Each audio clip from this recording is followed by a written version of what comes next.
Welcome to Lead Pods, the official leadership podcast from USMB for pastors and church leaders, where our goal is to increase our impact together. Hello, everybody. Welcome to episode 33 of the USMB Lead Pods. My name is Matt Ersman, and I'll be your host today for another conversation that I'm really looking forward to sharing with you. So today we have another non-MB person joining us, but a good friend of mine that I'm excited to introduce you to. So today I am talking to Carl Barnhill. Carl is the owner and the creative director at a really great organization called 1230 Media. 1230 creates media for churches, things like sermon bumpers or graphic packages, all kinds of great video countdowns, all kinds of stuff, both kind of out-of-the-box stuff as well as custom, and they do really great work. I've gotten to know Carl over the past few years just in some of the church communication world that I've been a part of, and Carl is a great guy. He's a gifted creator. He's had some really great experience working in churches and organizations, and so today I'm talking to Carl about leading teams. And so even though the live production, communications, media, tech world is kind of Carl's specialty, he has a lot of really great and insightful input on leading teams. So whether you oversee a ministry or you're involved in some kind of ministry, or even any kind of leadership, really, I think his tips are going to be helpful to you today. So I think you will really enjoy getting to know Carl. I know that I certainly enjoyed my conversation with him. So it's a little bit longer of a conversation this time. So without further ado, let's just get right to it. We'll take a quick break from a word from our sponsor and get right to my conversation about leading teams with Carl Barnhill. What would it feel like for you to be living at your full potential? What if you were regularly connecting with someone who accepts you unconditionally, believes in and affirms your potential, actively listens to you, and keeps you accountable to help you reach your goals? A life coach will get you there. Coaching is an intentional one-on-one relationship that empowers people to realize their full potential in personal living and vocational accomplishment. Lead coaching is facilitated by trained MB coaches who serve as a life-on-life coach and is available to pastors, leaders, and anyone. To learn more, visit www.usmb.org/lead coaching or call Ed Boschman at 661-549-6021.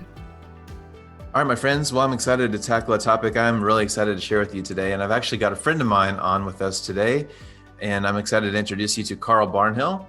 Carl is the creative director and the owner of 1230 Media, which we'll dive into that here in just a second. But he's also been on staff at several pretty large churches, works with a lot of really great ministries. So Carl, hey, thanks so much for spending some time with us today.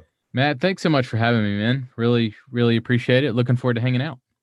So Carl has a podcast, and I was lucky enough to be a guest on it years ago. That's how Carl and I first got to know each other. So the Making Sunday Happen podcast is Carl's podcast.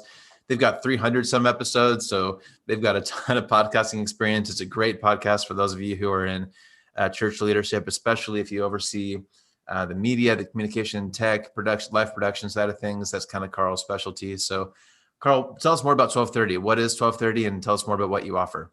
Yeah, so you mentioned that I worked for a couple of churches. So one church that I worked at years ago, I was the only video content producer for 5 campuses of the church.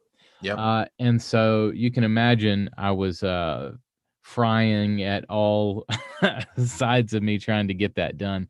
And what I realized while I was at this church, it was probably 10 years ago now, what I realized is if there's a church of this size that I'm the only content creator for, there's no way that a church of 200, 300, 800 can either afford a guy like me, or, what are they doing to have quality content for their screens and for their communication promotion.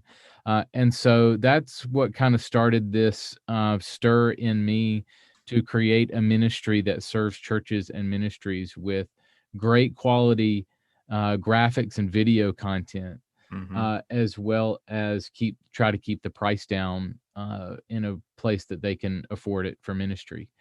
So that's where 1230 started. And so we serve the church in 3 areas. One is ready-made media, that's off the shelf, kind of ready to go, library, and then custom media, that's any graphic or video that you would need, from sermon series to bumpers to trailers to anything like that. And then the third bucket is training, and that's our blog and podcast that you mentioned.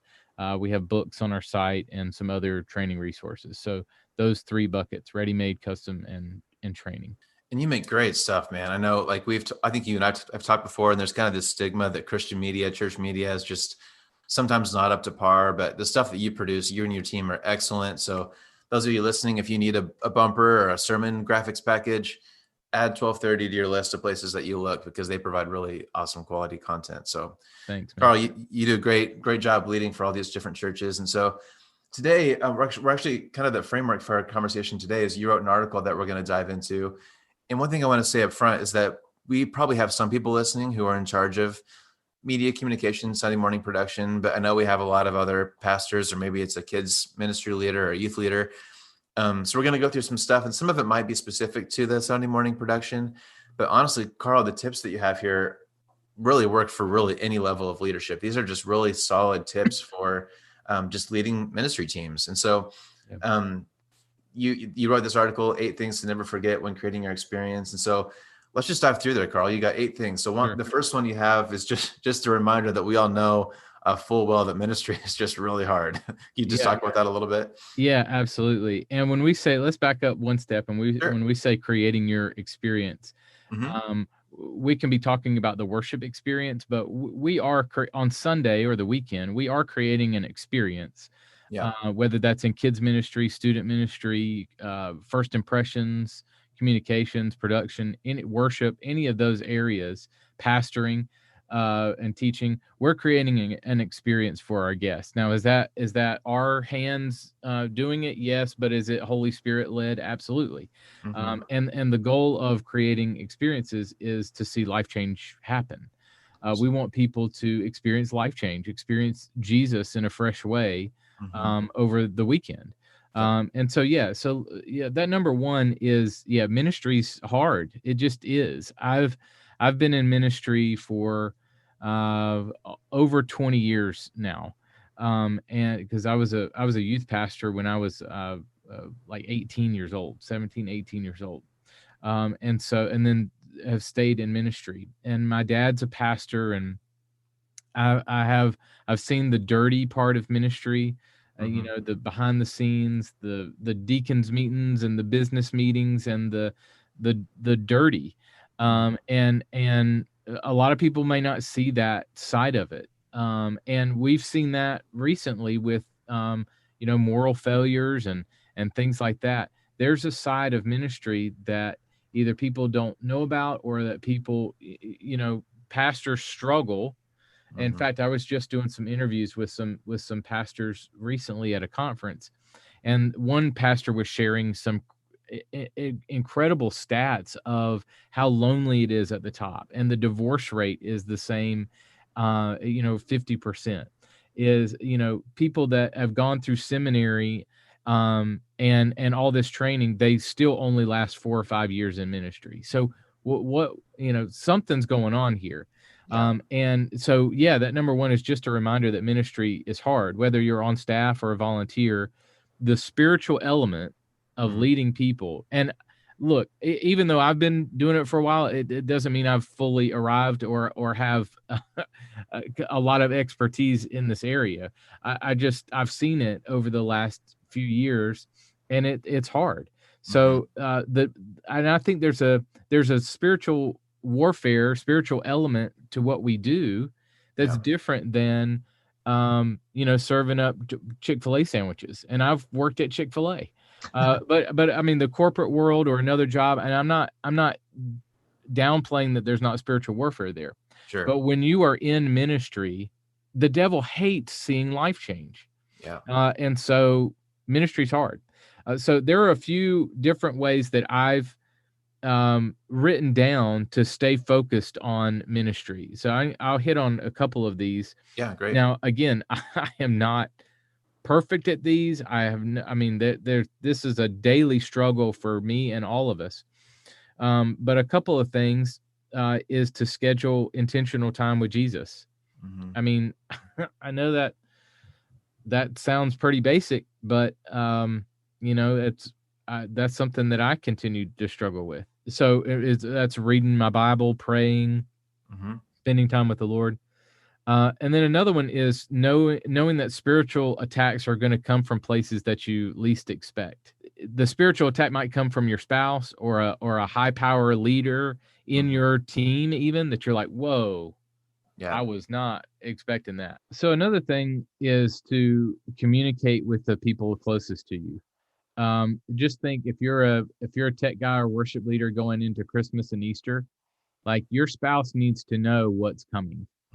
Yep. You know what I'm saying? Uh-huh. Like, hey, we need to work. Let's go ahead and work out a schedule now because I know I'm going to be gone. And so I wonder if we can do a vacation early, or if we can, maybe I can take some time off here, or let's work this out. So communicate with the people closest to you. I would also prepare your family and your spouse for spiritual attacks, because the one thing that I found in ministry is you can hit me hard if you want to. And sometimes I can take it. If you hit my wife or my kids, that is going to take my brain power and my focus. Yeah. Like my brain's going to be on that. If something's going on with one of my sons, I have 2 young boys. Something's going on with one of them, like you can forget it. My ministry mind is not going to be as focused as it could be. Right. So if the devil can use that, and you might experience, if I have a fight with my wife in the morning, that's going to affect me throughout the day. The devil. I have no idea what that's like, Carl. That's never happened. I'm sure. I know that all of this is completely hypothetical. Totally. I'm totally making this stuff up just in case in the future. Sure. So communicate to those closest to you. The next one is be humble. I mean, these are hitting home, dude. I mean, these are things that I struggle with, that we struggle with. Yeah. Don't always think that you have to be on the mountain with God to minister to others. Sometimes people feel cared for if they know that you've been there. Yep. And I think there is a balance of sharing your struggles with your team. Like, hey, I'm going through something at home, guys. Like, I think it's okay to share some of that. You don't want to overshare where, it gets awkward, but, to share something light or to let people know what's going on, that's one thing. And to also check your ego. If you're the one on stage, worship leader, pastor, it can be easy for you to like the spotlight and like the limelight. And because people see you on stage and people come up to you and people are putting you up on a pedestal. Yeah. We got to watch that. I mean, how many pastors have we seen lately that's taken down? Yeah. We got to be humble. Any thoughts on that? Yeah. And I don't want to jump ahead because I think we're going to talk about this later, but I think so often when we're leading teams, we kind of think our job is just to lead the team and make sure that all the check boxes are checked and each little responsibility is taken care of. But I know that it's easy to forget just the personal element, right? Especially the personal spiritual element. Like if you're leading a team of leaders at church, yeah, you need to make sure they're pressing the right buttons and following the right kids or whatever. But like, you also need to make sure that their soul is healthy and that they're growing in growing in the relationship with the Lord. And I think in just the day-to-day grind, when you're in church leadership, you sometimes forget some of those things. So maybe we'll put a pin there because I know we'll talk about that later probably, right. unless you want to say anything now. Yeah, no, I think you're right. I think it starts with myself, right? I got to make sure that I'm taking care of myself before I can minister to others. Sure. So I think that these are, how can I stay focused on ministry so that then in turn I can pour that out to others. Yeah. And I think that moves into my last little point here is consistently remind yourself that your relationship with God and your family matters more than your ministry.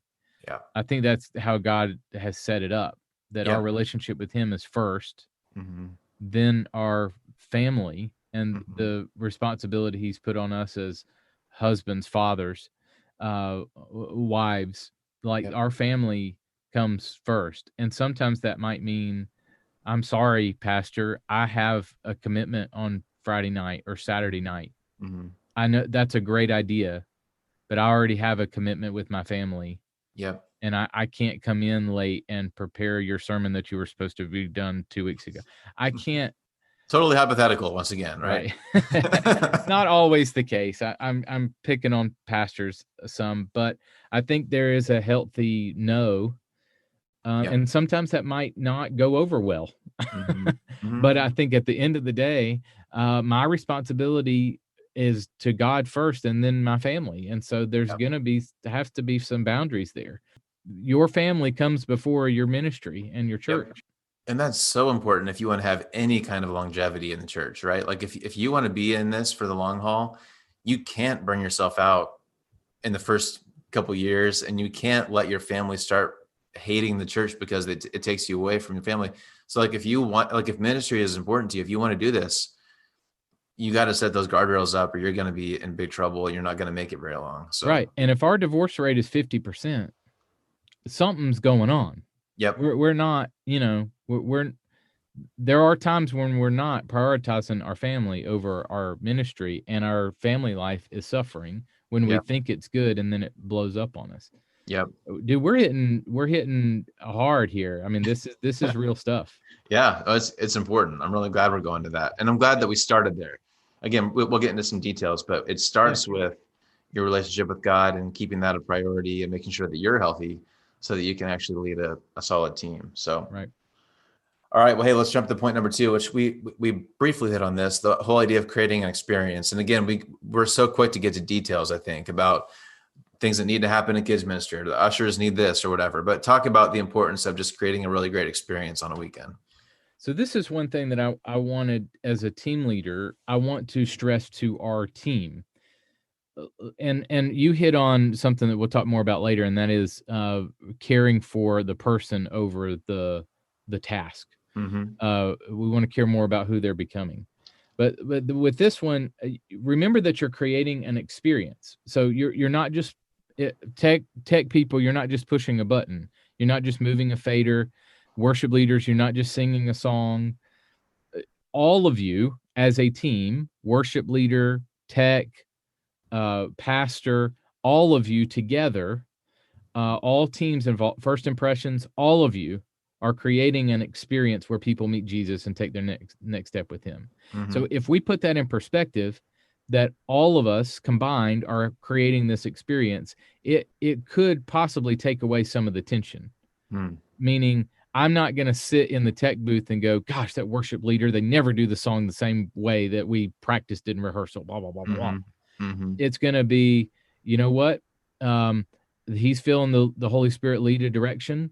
We're all in this together. We're creating this experience together. I'm going to trust him. We can have a conversation later, but I'm not going to throw my worship leader under the bus in front of my volunteers. Yeah. I'm going to support him. You know what I'm saying? And vice versa. If I'm a pastor, I'm not going to go, hey, Mr. Tech guy, next slide. No, not that one. The next one. Yeah. Like you realize, pastor, that you're throwing your tech person under the bus. Yeah. You're going to fry them out if you do that. Yep. Because they're not going to want to be embarrassed in front of the entire church because you didn't have your slides together. Right. Which is normally the case. Yep. It's normally like, I don't have this, pastor. You didn't give it to me. Yep. Which that's not always. You see my point. We're creating an experience together. This is a team effort to create an experience where people meet Jesus. Yeah. This also puts in perspective, if you miss a lyric, it's not the end of the world. Right. Okay. So, I missed that one slide. Okay. Well, yeah, let's move on though, because it's a part of a bigger experience. Yeah. Okay. It's not just about you or about this one word or about this one thing. Yeah. Like this is a bigger picture here. Yep. So also it puts that in perspective. Let's talk details. So pro presenter operators. Okay. You are providing lyrics for people to sing and praise Jesus. That's what you're doing. You're not pushing a space bar. That's the physical act of what you're doing. But it know the why. Okay. The why is you're providing lyrics. You're providing words for people to sing to God and praise him. What a responsibility that is. That's awesome. Audio guys, you are you are the gospel. You're sharing. If people cannot hear the pastor clearly communicate the gospel, then they're not going to hear the gospel. Yep. Like, you are the instrument that God is using to share the gospel. Yeah. That is a part of what you're doing. Can a service go on with no sound? Sure. But just think of how beautiful and clear the message is to more people if the audio comes through well. And if everybody works together to make sure that the audio comes through well. Worship leaders the same way. You're giving words and expression for thousands of people to know and understand how to worship God. Like that's what you're doing. This isn't about you and choosing some cool songs. I know I'm kind of punching here, but I want us to kind of think like we're creating an experience together for people on Sunday. People's lives are I used to watch this show 24. I love that show. But they used to have a line in the show that thousands of lives are at stake, millions of lives are at stake. And you know what? That's true on Sunday. Especially with digital experiences really taking off. Thousands of lives are at stake. People's lives are at stake here. We're talking about people meeting Jesus and growing closer with him and taking their next step with him. So, never forget, you're creating an experience. Yeah, I love that. And actually, that kind of leads right to the next one. I want to transition a little bit. So I can hear a little bit of tension as you're talking about this, is that our volunteers, they have a high responsibility, right? Whether it's kids or ushers or whoever it is, you're not just handing someone a bulletin. You're not just leading a kid to the right bathroom or whatever. This is an experience for them to experience God, an opportunity for them to experience God. So it's a high calling. Right. And at the same time, we as leaders have to show a lot of grace for when things don't go perfectly, right? Like it's high expectations and a lot of grace. And so that's where I think your next point is perfect. It's all about our relationship with our volunteers, right? And teaching them that balance and teaching them, how to do the specific skills, but we're also shepherding these people. And so again, I think your next point is more about that, like more of that kind of one-on-one relationship. I know you're really intentional about going out to lunch, buying coffee for your team. Just talk more about that personal relationship and how that can affect your ministry. Yeah. So never forget that you must care about your team, who your team is becoming, more than what they do on your team. Okay. Absolutely. Now, not hiding the ball here. This is the secret sauce. Okay. So when I was at New Spring Church, I served as a video director there at one of the campuses. And one campus, when I got there, we had maybe 20 or 30 people there. And then I was there a couple of years. When I left there, we had grown by over 100 people, almost 150 people in a matter of a year or two. Now, why did that happen? Now, there were some things in place that made that possible. But the biggest thing is we moved to this model of caring more about your team than who they're becoming more than what they do on your team. Okay. So this is something that we realize we cannot skip. So let's think about it for a second. If you serve a volunteer team, when do you see them? Well, I see them on Sunday. Okay. Do you see them any other time? Yeah. And when you see them on Sunday, is it only when they're doing tasks for you? Or are you hanging out with them between services? Are you too busy? Or are you pastoring? Yeah. Now, I understand Sunday's game day. There's things that need to happen on Sunday. Totally get it. But there are things that we can do on Sunday to help pastor. And I can talk about some of those things. There's also things that we can do during the week to pastor. It's not game day every single day of the week. Right. So, and at the end of the day, are you more concerned with your volunteers' salvation and growing closer to Jesus? Or are you more concerned that they didn't miss a lyric on Sunday? Yeah. Are you more concerned that they can play the right note? Now, is playing the right note important? Is hitting the right lyric important? Absolutely, it is. Yes. But it's more important that they are more important, because if they leave the church, or if they're, then you're not going to have them play the right note anyway. So pastor your people well. Okay. So here are a few things. Now, these are going to, These are going to blow your mind, Matt. You ready for this? I am All right. bracing myself for your genius. Here are a few ways to put people over a process. Now, this one's really going to be, I mean, off the charts good. Ready? I'm ready. Know their name. Know their name and their story. That's a great tip, Frank. Thank you. Man, genius here. I'm blowing your mind.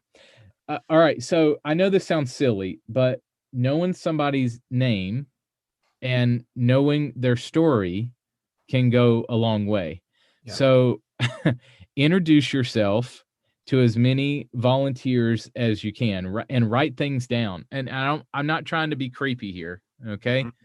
But if you introduce yourself to somebody, take out your phone and in your notes app, write, Matt, he has black glasses. He looks like this. And he used to live here and he works at wherever. And then during the week, look at that, pray over that. So the next time you meet that volunteer, hey, Matt, what's going on, man? How are you? Hey, how's your job? Yeah. I know you were telling me last time that you worked at so-and-so. Mm-hmm. How's it going? Huge. That's huge. That is massive. Yep. To know their name and their story, know their salvation story, their family, their job, anything that you can know about them. Hey, he remembered my name. Mm-hmm. Hey, he's got 1 million people that he's dealing with and he remembered me.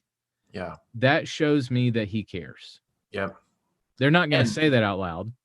And one thing my pastor says all the time, that increases your leadership horsepower, right? Like if they know that you care about them, they're going to let you lead them. And that's huge. So great tip. Okay. So here's a couple more. Encourage and dude, I'm throwing these down as fast as I'm picking them back up. Like these are for me too.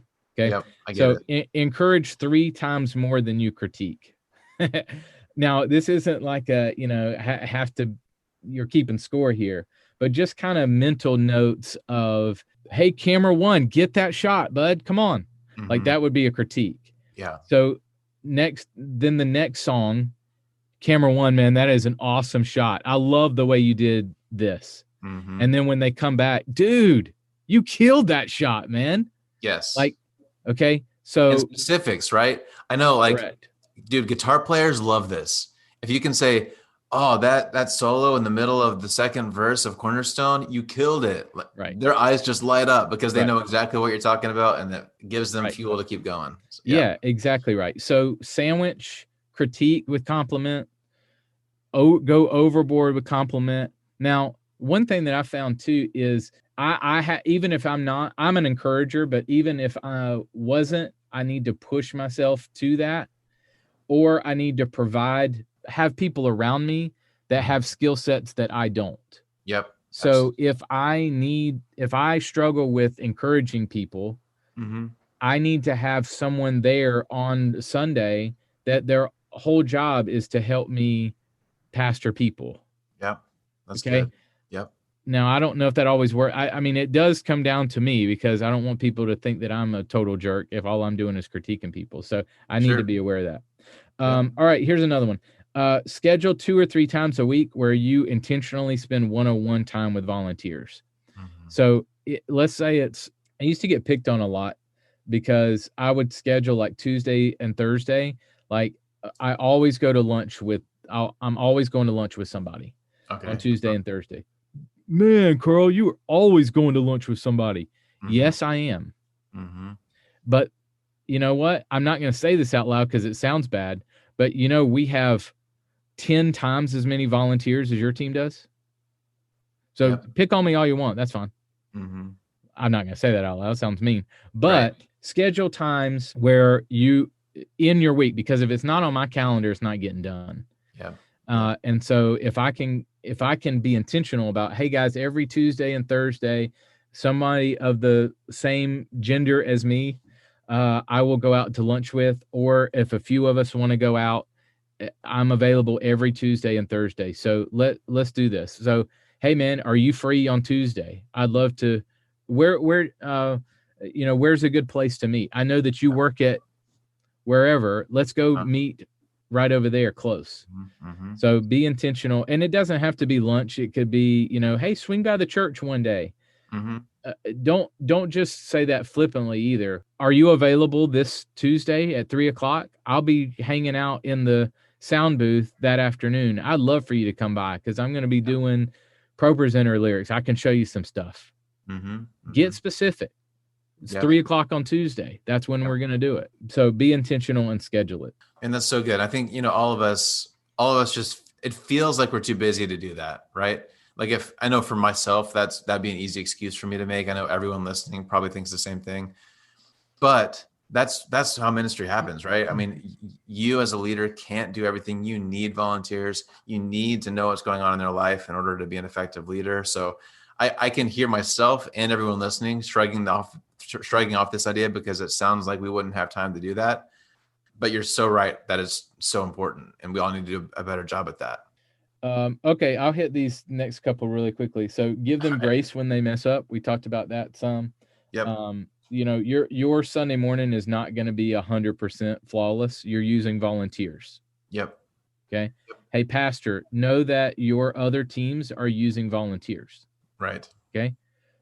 So know that. Set them up for success. Anything that you can do during the week to set them up well, do it. Your volunteers, or if you're a pastor, anything that you can do to set your team up well during the week, do it. Whether that is get your sermon in on Wednesday or Thursday, or whatever that means, set your team up well. Try not to make the technical parts of a volunteer position personal. So here's one thing I would try to do. I didn't always do this right. Let's say I'm the video director and I'm directing cameras. Let the critique be the name of the position and let the compliment be the name of the person. Oh, I like that. That's what I'm saying? So, hey, I need that shot camera too. Not Matt, I need the shot, man. Right. Okay. It's jarring because you're using my name. Now there might be, hey, Matt, your camera too, buddy. You might have to remind, but where you can maybe go, hey, I need that shot camera too. And then great shot, Brian. Love that. Yeah. Okay. So there's a difference there. Okay. And then the last thing here is be a friend in their life celebrations and struggles. I can't tell you how much, because I was at somebody's wedding and myself included, if I have a family member die, or if I have a baby born or something like that, a major medical issue, the people that show up, that's the people I remember. Man, I remember Matt was at my dad's funeral. Yeah. He didn't have to come. That's memorable. Very memorable. So if we can be a friend in life celebrations and struggles. Love it, man. Just that personal leadership element, I think, is so important. I'm glad we spent some time there because that is super crucial. Okay, our time's going fast here, Carl. I wonder if you can kind of combine your next two. So we want to have both. We want to welcome on new volunteers, but we also want to provide opportunities to keep training kind of our veteran volunteers. So talk a little bit about both new and old volunteers. I think, and I'll try to hit these two real quick. So, I think you just said it, is make sure that there is a clear on-ramp for new volunteers, and have these are the four things. They do this, then they do this, then they do this, then they do this. Okay. So it was a clear on-ramp for new volunteers. One fundamental shift we had with new volunteers is we didn't recruit them. Okay? Recruit to me sounds like, get ready, soldier, I'm about to put you in. Invite is like, hey, you want to come hang out and do this with me? Like there's a difference there. Real quick, on that real quick, Carl, we often, I think, churches defaults to help us. We have an emergency. We need this many more people. Right. And that tends to twist towards a little bit of like a guilt-driven plea more than a, hey, we've got a great team and we think you'd be a great fit. Come check us out. Let us know what you think. Like that simple little twist, I think, makes all the difference in whether people are actually interested or not. Correct. In any way that you can cast vision or give the why. Yes. Children's ministry is usually the area that we beg the most for volunteers, right? Yeah. So I wonder if you told stories. Like, hey, here is little Johnny. Yep. Last week, guys, this was incredible. Last week, Johnny gave his life to Christ. Right. And here are the things that led up to that. Here are the things Mhm. that we do in kids ministry that led to him accepting Jesus. We do Yep. these Bible stories and we do them this way and this and this and this. Johnny, come up on stage, buddy. Yep. What is something that you learned that whatever, okay? Yep. Give Johnny a hand. Hmm. That's what we do. Yep. We Yeah. see life change happen in kids like Johnny. Yep. You want to come be a part of it? Hmm. Hmm. That is so much different than begging and pleading. And if Yes. you people would just serve. Right. Right. Okay, so yeah, so have a clear on ramp for new volunteers. Also, I think this next piece is a piece that we always forget to do, and Hmm. that is continually train veterans. Like, That's hard, right? Because I think we always default to, oh, they've been through training, they've been here 5 years, they know what to do. But they this is know it. so important. Yeah. Right. So, do you have a system in place where veterans are learning a different position? Mm. Okay, this is your veteran bass guitar player. Okay. Can he play? Can he do something else? Can he be the Hmm. music director? Can he be this position? Okay. You have a veteran pro presenter operator. Well, what if they did this computer also? Or what if they did the switcher? Or what if they did a camera? What happens there now is now your team is becoming more versatile. Yep. So if you have somebody sick on a Sunday in an emergency, it's not going to take you long to go, well, let's just shift you to this and this to this, and we're done. We're good. Yep. It lets people be versatile on your team. It also gives you more ownership. I know this position, I know this position, I know this position. I am a part of this team. I can train people. I can do more. I'm really a part of this thing. We're going Yeah. to do this together. Let's charge the hill together. Okay. Yep.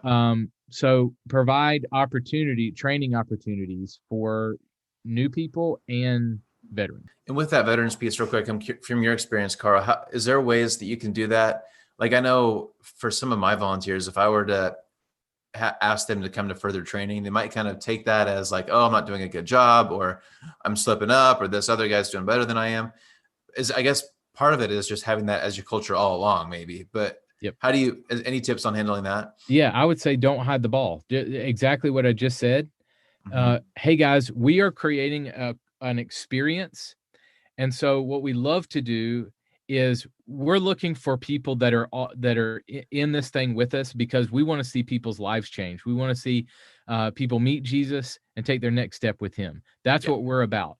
So I'm setting the stage here. We're Mm-hmm. all going to learn 3 positions. Mm-hmm. All of us. We're all going to know at least 3 positions. Okay. That's the standard. Okay. Yep. And here's why, and go through that. And so here's what we're going to do to build that culture. Yep. We're going to do multiple trainings, and we're going to think of you for specific positions. Or if you're interested in learning another thing, let us know, and Yeah. we'll plug you in. But give them the reason why. Don't hide the ball. Like everybody hopefully sees through that anyway. Just tell them, like, hey, Yep. here's what we're trying to do here.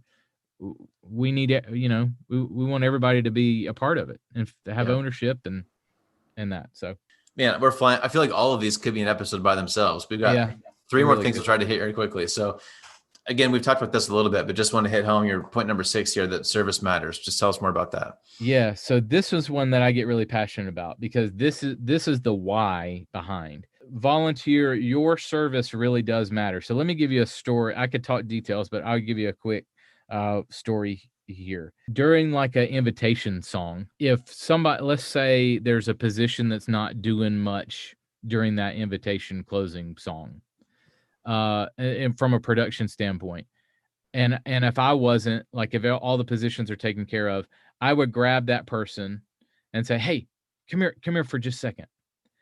I would go over to the care room and I would look in and look at a couple talking to a counselor, or I would look at a little kid talking to one of our care members. Or if we're in the sanctuary, I would point them to ministry happening.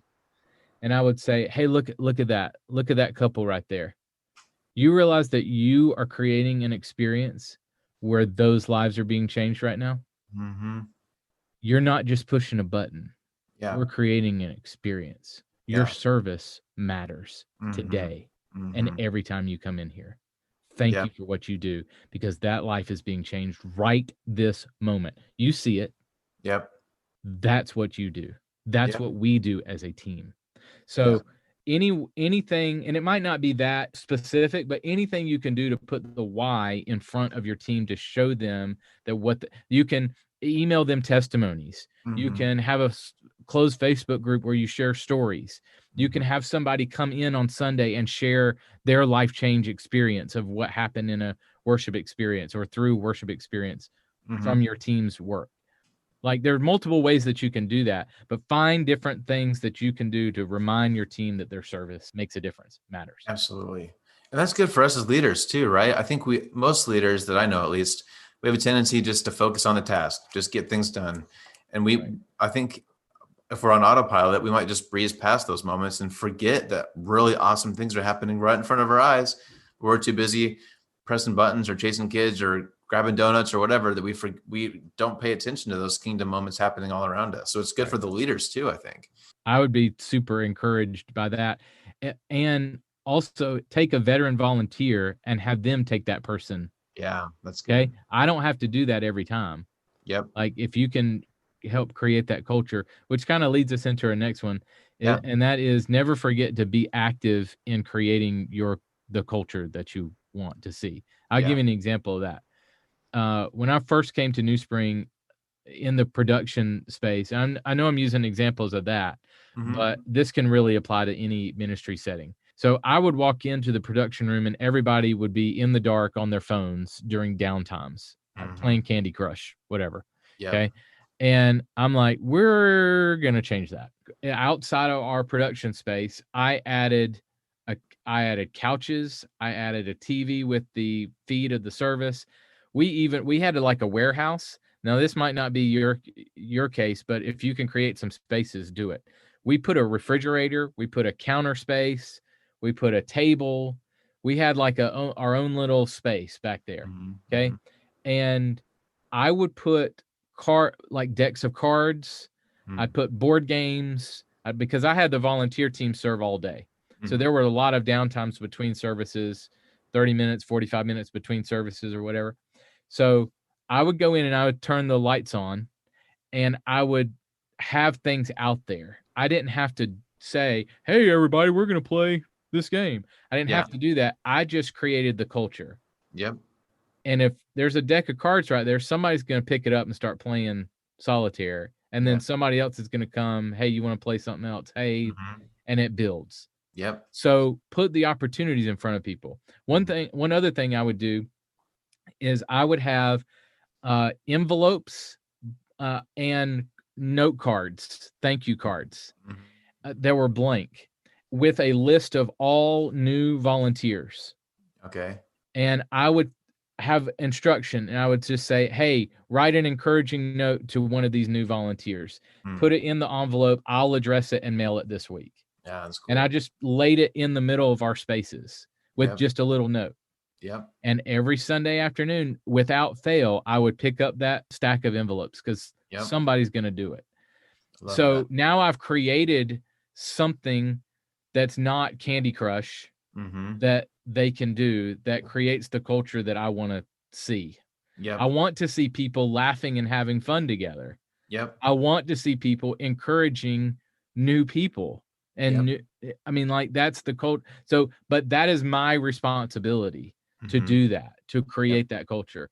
And it took me a long time to realize, like, man, I wish we had the money to do, I wish if only I had, well, what do I do? What do I do have? Do I have a table that I can put behind our booth? Do I have a sound booth that I can fill it up with random fun decoration? What do I have that I can work with? Yep. And then go from there. Dude, that team culture stuff is so important. And again, I think we breezed past it in our list of tasks, but I love that idea. That's great. All right, we're the last one here, Carl. I think this is maybe one of the most important ones. So talk about leadership and how we can multiply ourselves. Yeah. Okay. So that's it. Never forget when I'm when we're creating our experiences, never forget to raise up leaders and multiply yourself. So here's a foundational, fundamental shift that I had to make, busting this myth. If I work myself out of a job, then I won't have a job. Mm-hmm.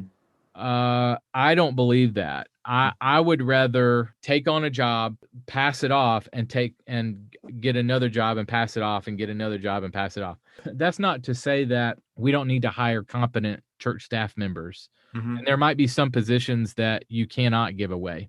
Maybe front of house audio is one of those. But the more I can continually work myself out of a job, the more valuable I am to the church, the more serving opportunities I've created for people, the more effective my ministry is. Again, I think every leader struggles with that, because I think all of us, especially if we're kind of trained in a specific area, our default thinking is usually, I know how to do this. It'll be faster for me to do it myself. I don't have time to train volunteers.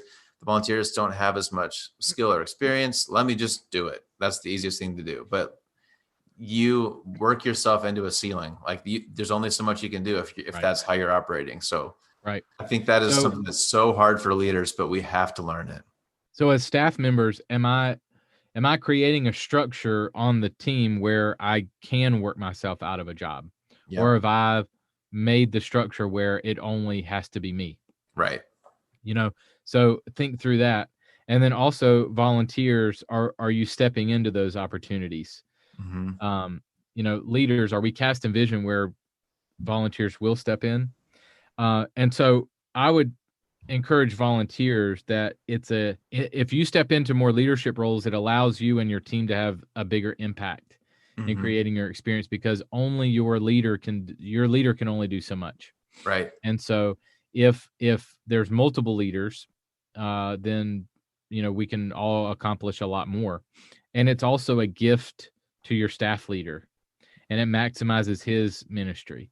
If he doesn't have to send all the emails or make all the phone calls or put in all the lyrics or make all the music sheets or whatever, like things that other people can do, that doesn't require a specific skill set that he was trained for, it's a gift to him.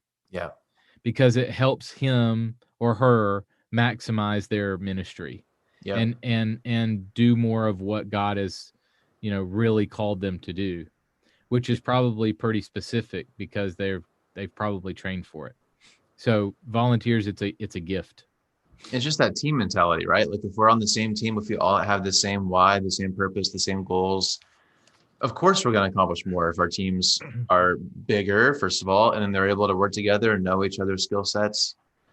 That's huge. So, man, as we're kind of wrapping through your list here, again, like your kind of specialty is Sunday morning experiences, tech media, but like this is just leadership, right? Like this is just being a good leader and maximizing your time, but also your gifts, and it's just good leadership. So these are great tips, man. Yeah. Well, again, dude, I mean, this is stuff that I've kind of seen over the years, but that I've learned really, really hard and continue to learn. Yeah. So, I would love your feedback or any of your listeners' feedback on, how to do these things better, if they have any thoughts, because we're all in this together. This is a kingdom adventure for all of us. Yeah, absolutely. Carl, I feel like we just breathe, 100 miles an hour breeze through this list here. This is really good content. So people, everybody listening, please, we'll make this article available in the show notes. So be sure to check out Carl's article that we went through today, because I know we could have gone a lot longer, but Carl, man, you are just full of experience. I know you have an eye and a mind of excellence. Your team does excellent work. So you've been super generous today. Thank you for spending some time with us. Yeah, thank you, man. Let's do it again. I love hanging out with you. I would love that. So again, people listening, check out 1230. So 1230 spelled out 12:30, right? That's kind of how you typically. That's the name. But you can use the numbers too. 1230.media is our website. Okay. Cool. And again, lots of great, whether it's custom or kind of out of the box graphics and video stuff. Carl's your guy. So if you're listening today, be sure to check that out next time you have any needs. And Carl, anything else we missed you want to hit on before we leave? I don't think so, man. I think that I probably go back to the top. Like it starts with me, and that's a daily reminder to myself. Like if my relationship with Jesus and my family is not the top priority, then I have no more fuel in the tank to minister to others and to pour that out to other people. I know it's been said, but it's true. Yeah. I have to, prioritize it correctly, even if that means not not serving a certain church or not, Hmm. anyway, I have to take care of myself first and my relationship with Jesus and my family. So Yep. Put on your oxygen mask first before you put it on those around you, right? That's right. the analogy we always use. So, Carl, man, thank you so much. We will have to do this again because I know you have many more things that'd be helpful for us to hear. So thank you again for being generous, and hope to talk to you again soon. Yeah, thanks for having me, man. Well, Carl is just the best. And like I said at the top of the show here, if your church is in some need of some church media, whether it's custom or something pre-built, I highly recommend 1230. Again, they do great work. The prices are totally reasonable. So check out Carl and his great ministry. I think you'll really enjoy what you find. His website, again, is 1230.media, so 1230.media. And I encourage you to check out all the great things they offer. And again, as I also mentioned at the top of the show, Carl also hosts a podcast that is very, very good. And so I also encourage you to check out the Making Sunday Happen podcast. Wherever you are listening today, I'm sure it's available. He's got a great lineup of guests, super practical advice, content for church leaders wherever you find yourself in the church leadership sphere. I'm sure you'll find it helpful. And they also have a really great blog on their site as well. So Carl is generous with his time and always produces really great content. So especially if you enjoyed today's conversation, I encourage you to dive a little bit deeper and see all that Carl and his team offer because they do a really great job. Okay, and with that, I think we'll wrap up this episode. So I hope you take out some time this next week to go out to lunch with some of your volunteers, maybe buy them some coffee, do something to take care of those people that are working in ministry right alongside you, because of course we can't do it without our awesome volunteers. And I also encourage you to join us again next time. Next time I've got my friend Mark McDonald on with us. He is a very accomplished author, speaker, got lots of great experience, and so we're going to talk about a little bit on the church communications, the marketing side of things, and what your church can be known for. It's a great conversation I'm really excited to share with you. So have a great week, and we'll look forward to seeing you next time right here on the Lead Pods. Thanks for listening to Lead Pods. Make sure you don't miss an episode by subscribing to our show wherever you're listening today.